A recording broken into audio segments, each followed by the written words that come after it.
Assalamualaikum warahmatullahi wabarakatuh. Hai para pencinta catur dan para catur mania, selamat datang kembali di Legenda Catur Dunia.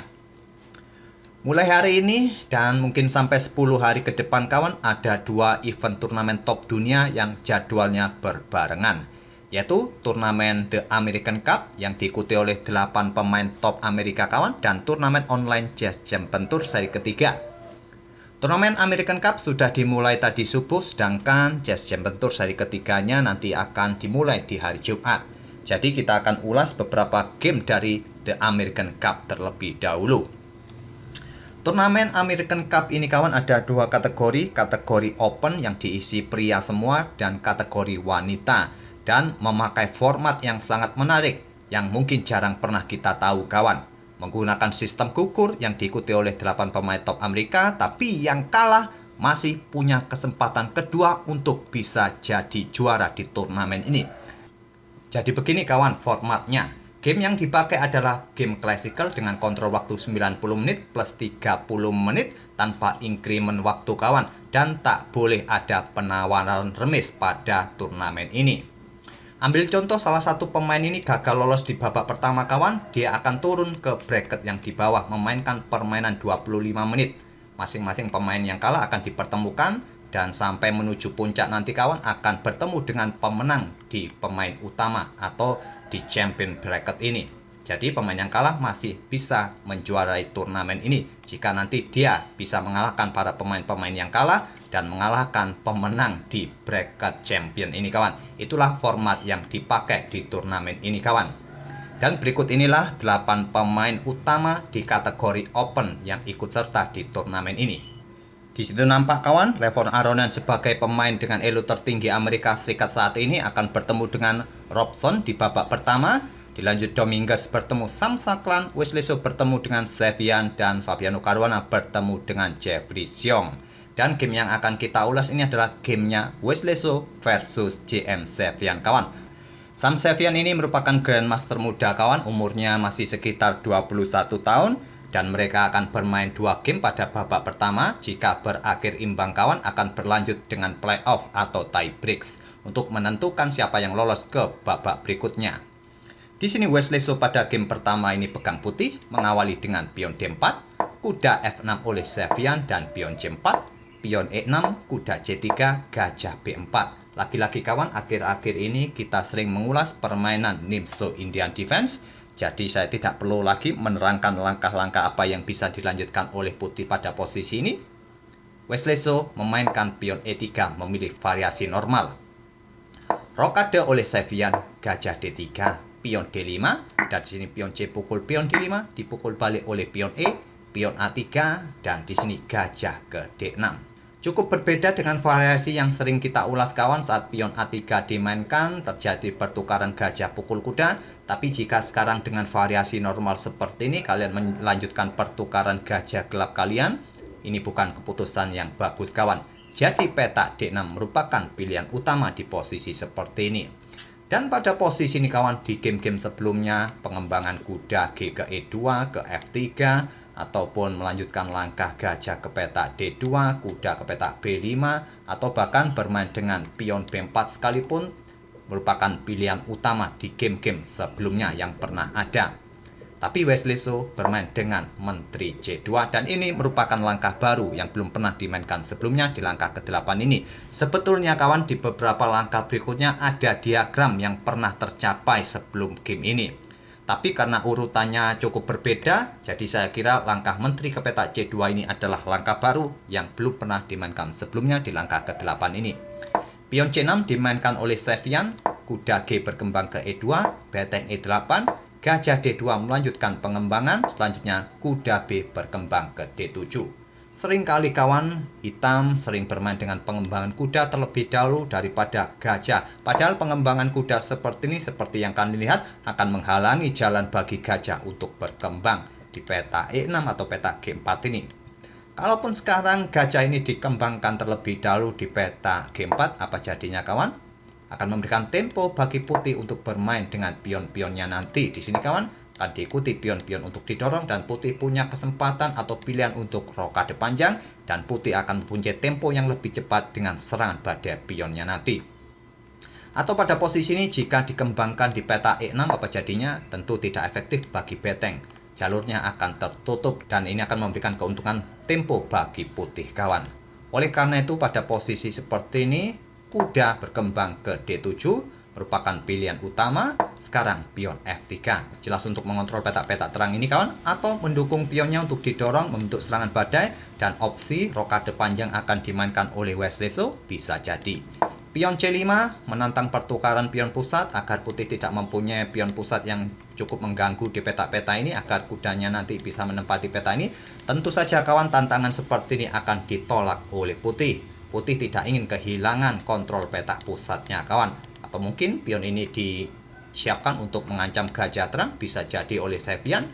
Wesleso merespon dengan pion H4. Sudah jelas kawan, dengan mendorong pion-pionnya seperti ini, serangan badai pion sudah dipersiapkan oleh Wesleso.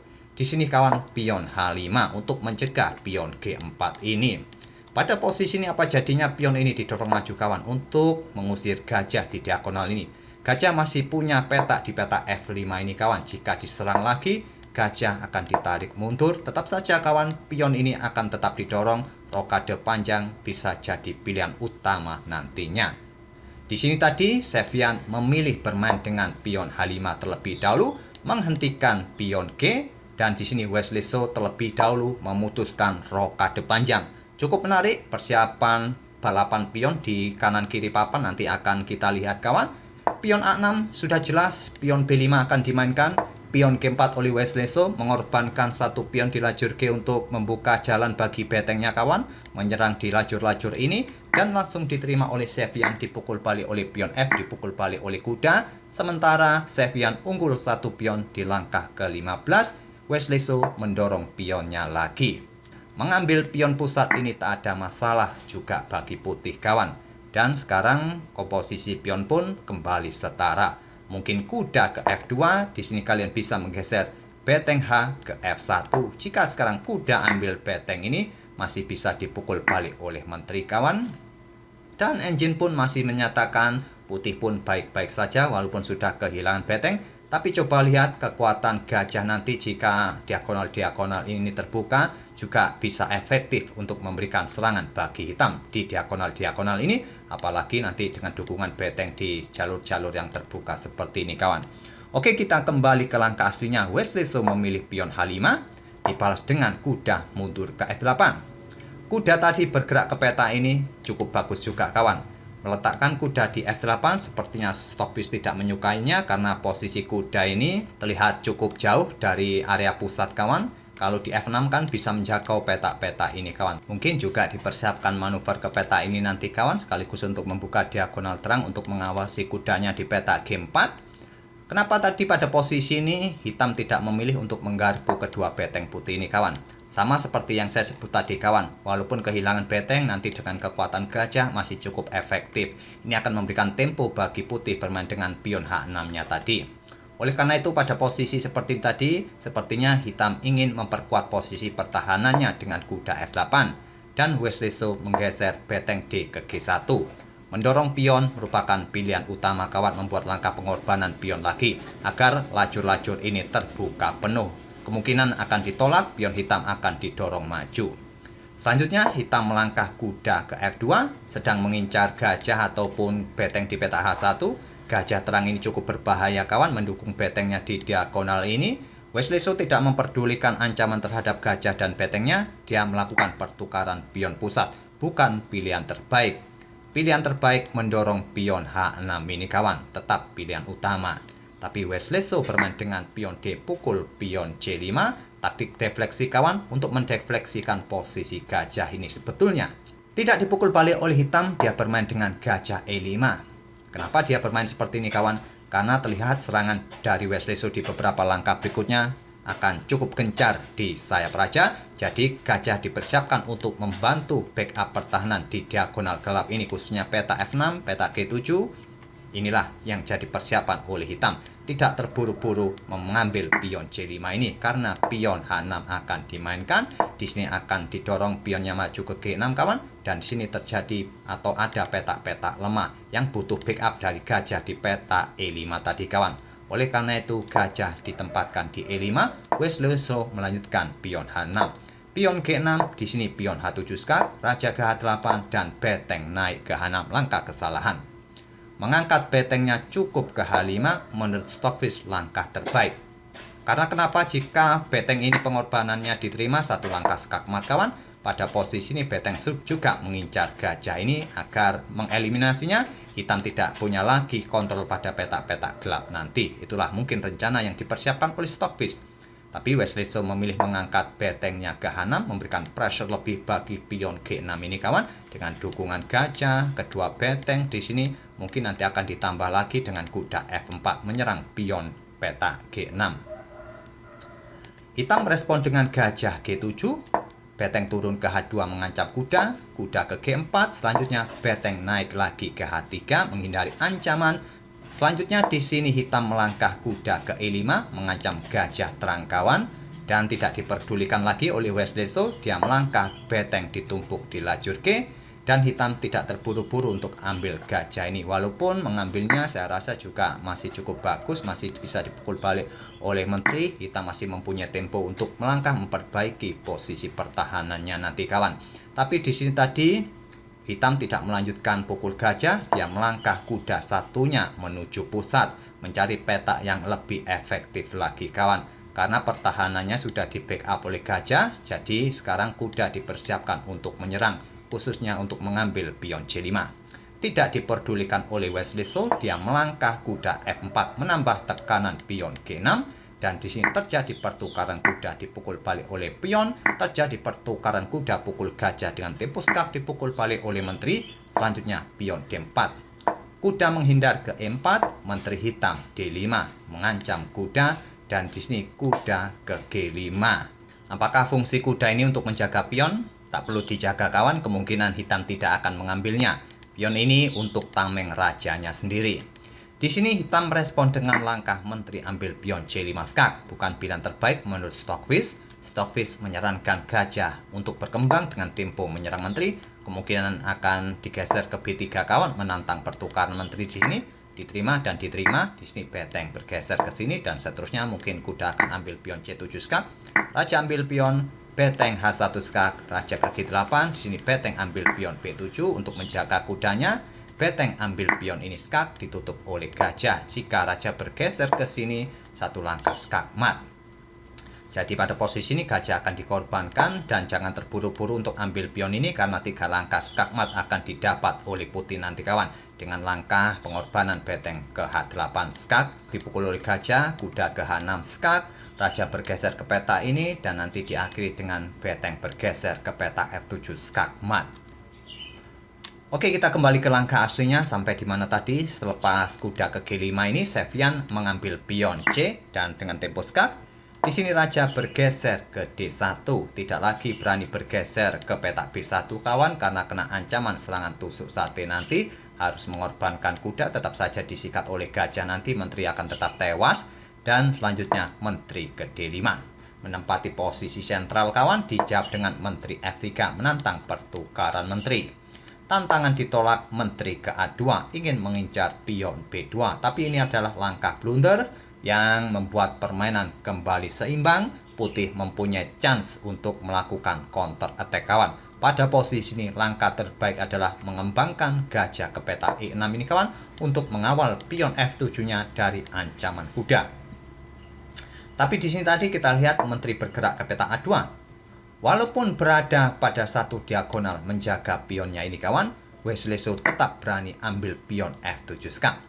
Diambil oleh menteri, beteng ambil pion G6, dan berikutnya mengancam gajah. Menteri tidak bisa meninggalkan untuk menjaga gajahnya ini kawan.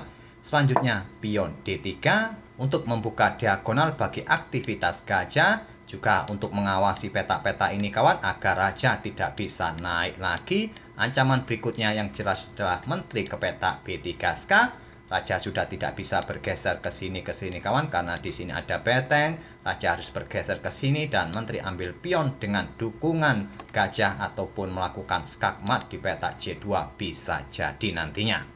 Di sini direspon dengan langkah gajah ke E3, langkah blunder dari Wesley So. mungkin sudah dalam posisi yang ya mepet waktunya kawan. Mengingat game ini tidak ada increment lagi, kalau waktu sudah habis ya sudah habis kawan.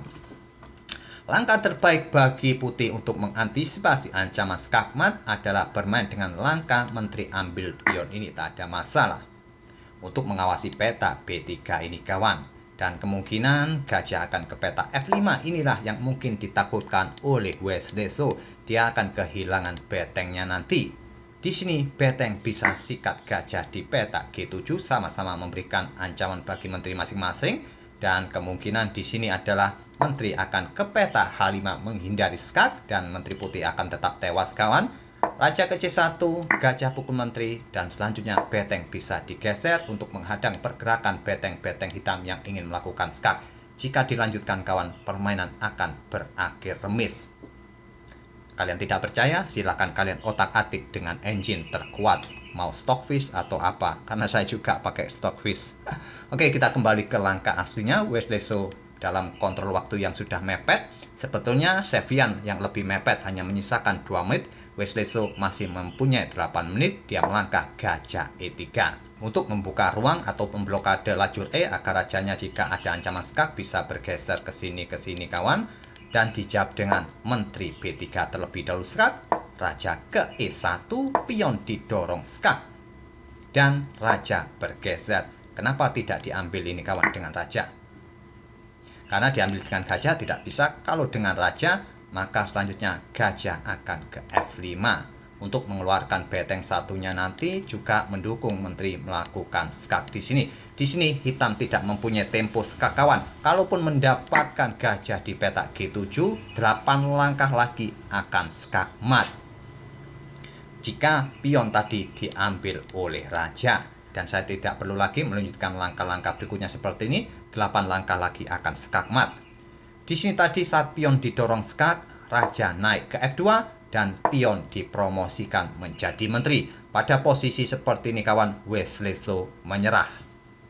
Kalaupun permainan tetap dilanjutkan pada posisi ini kawan, banyak pilihan bagi putih untuk melangkah. Apakah pukul gajah tapi tidak dengan tempo skak, artinya kalian menyerahkan tempo bagi hitam untuk melakukan skak-skak dan skak mat, atau kalian pukul menteri hitam ini dengan dukungan menteri, tentu hitam akan kembali mempunyai 1 menteri. Tapi kawan, berikut inilah yang akan dilakukan oleh hitam. Menteri C2 skak, ditutup oleh menteri mungkin, dan dijawab dengan menteri ambil beteng G6, dan coba lihat dan coba hitung, hitam akan unggul 2 perwira, unggul 1 gajah plus 1 beteng. Saya rasa sampai di sini kita tidak perlu otak-atik lagi kawan. Sudah sepantasnya putih menyerah dengan komposisi seperti ini. Pada game pertamanya Wesley So kalah. Pada game kedua besok Wesley So harus berjuang untuk memaksa berlanjut ke playoff atau tiebreak. Jika dia tidak mau kalah atau turun ke bracket yang di bawah kawan, nanti akan berkumpul dengan para pemain yang kalah. Oke, semoga permainan dari kedua pemain tadi bisa menghibur kalian di waktu ngabuburit ini, dan kita akan bertemu di video-video berikutnya. Terima kasih. Wassalamualaikum warahmatullahi wabarakatuh.